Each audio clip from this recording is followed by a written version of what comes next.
Hey, good people, welcome to my channel. Welcome to my page, The Lolita Perry. I am Lolita Perry, but my friends call me Lola, so call me Lola. And I am the creator of Lola's World.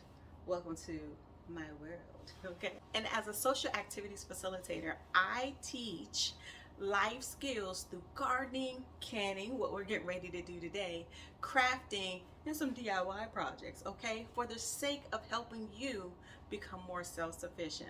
And all that means is you become the resource. You become your own plug. You're able to depend on you. And I love that concept, okay? So today I want to walk you through one of the easiest, what I perceive, one of the easiest ways of canning. And that is canning a meat all by itself, not adding anything, because it's so simple. It's literally the meat in the jar. You could add some salt if you want to. And that's it. Put it in a canner, get it to the correct temperature, walk away, keep living your life, come back, and you have canned food. Wait till I walk you through this process. Wait till I walk you through how simple this process. You're gonna be mad you haven't done it before. You're gonna be so mad, so mad. So I am for beginners. If this is something you've never done before, I got you, okay? If this is something you're interested in, you've been kind of nervous, like, I don't know if I could do that pressure canning. I'm afraid this thing is going to explode. I hear that a lot. We're going to calm all of those fears today, and I'm going to walk you through it. Are you ready? As a beginner, I want you to run over to this website called the National Center for Home Food Preservation. Why? Because if you scroll on down to their About section, you're going to see that they are funded by the USDA to do research for food safety concerns for home, particularly for home, not commercial, for home food preservation and preserving methods. Absolutely. So what that means for you as a beginner, they've tried and they've tested these methods to make sure that they are safe for you. There are a lot of things out there, a lot of recipes, a lot of tutorials, but the one I'm giving to you has been tested, and if you follow the steps, it will be safe for you. You have no fear of botulism, you have no fear of food spoilage, but you gotta still watch out for that one. So listen, let me show you how easy this recipe is. You're gonna be mad that you haven't done this before. I've already prepped my chicken, gotten all of as much fat off of it as I possibly could, because you don't want that fat to be inside of the jar as much as possible, okay? So I've gotten as much fat off of the chicken as I possibly can, because when the fat is inside the jar and you have this seal on there, right?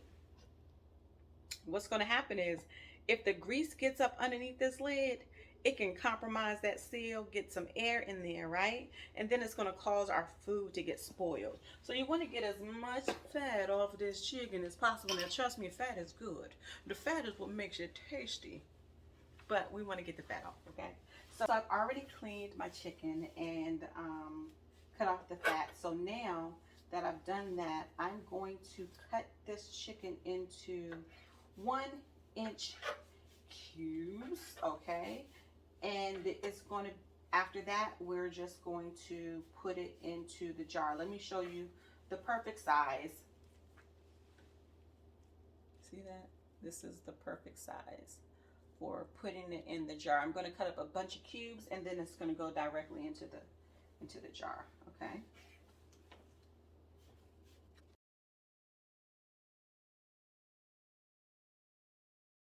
Now that we've got our chicken all diced up, we're going to go ahead and put it into our sterilized and cold jars. I did not heat these up.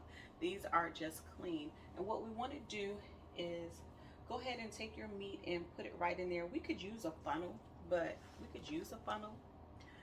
there's no need, because I'm going to wipe the rims of the jars off with vinegar just to make sure that they get a good seal. So I am going to put this in here, albeit a loose pack, not a tight pack. Let me show you what a tight pack is. A tight pack is where you go squish it all down. Make sure it's nice. No, we're not going to do that. We're not going to do that. Why? Because this is uncooked chicken, right? This is uncooked chicken. And once we get everything in here, you want to have this at about 1 1/4 filled headspace. Why? Because when this chicken starts cooking in that pressure cooker, in that pressure canner, it's going to liquefy. It's going to get real juicy. It's going to get real juicy, right? And so the liquid is going to be in the jar. So you need room for the liquid to get into the jar. So I'm literally just stuffing my jars loosely. I'm not jam packing it in there. I'm doing it extremely loose so that there is room in the jar. So let's just fill the jars.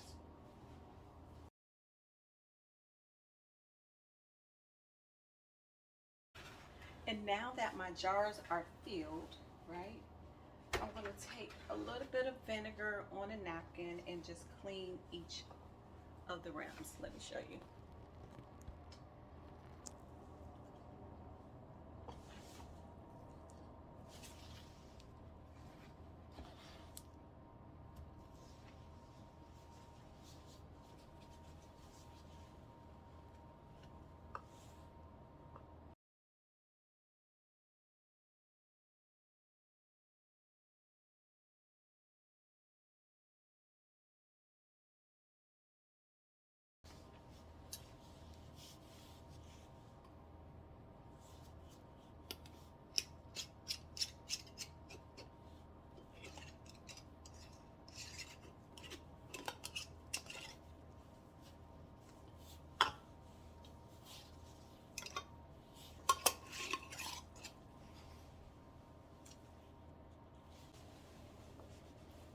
No.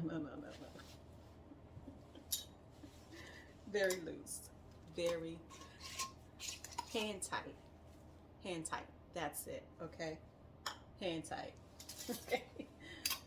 I don't want to see any of this. I don't want to see any of this. No.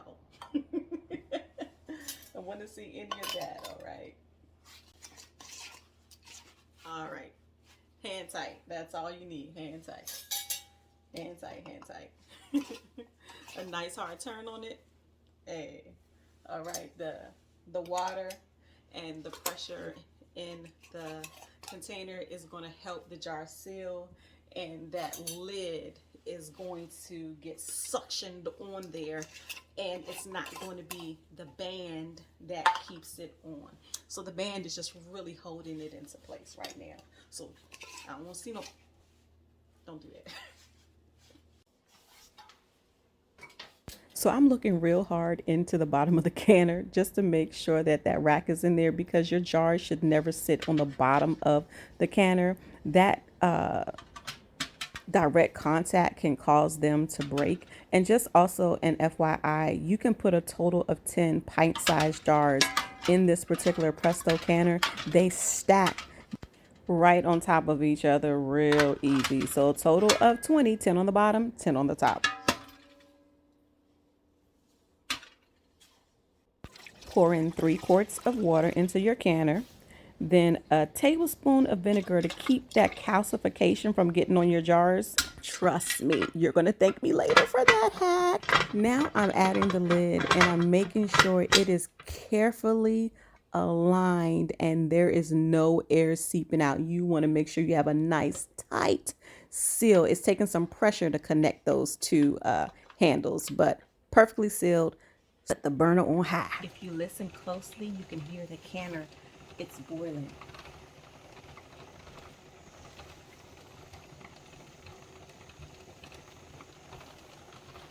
Then this is going to vent for 10 minutes. You see the steam coming out of there? We want this to vent for 10 minutes, all right? This is vented for 10 minutes. And now we're going to put our weighted gauge on it.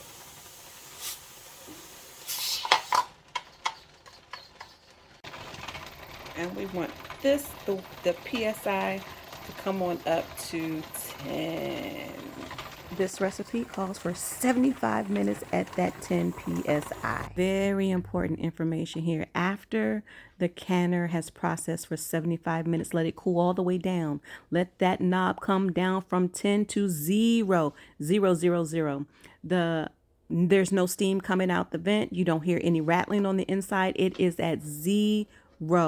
Turn the handle and you want to lift that lid away from you. Lift it away from you because steam is coming out that pot. Grab you some pot hand holders if you need to, but lift it away from you.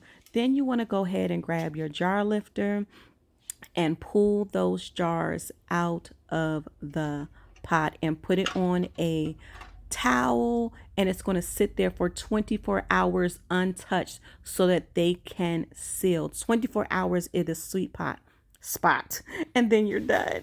Listen, this one came in a little bit short. I didn't get a whole lot of liquid, but check out all the liquid in these jars. These came out amazing.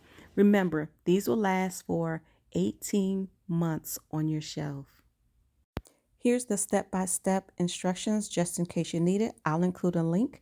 And here's how we can keep in touch. If you have any questions, or I love feedback, if there's something that you want to see or need to see, let me know so I can get it to you. Hey, I'm so glad our worlds collided.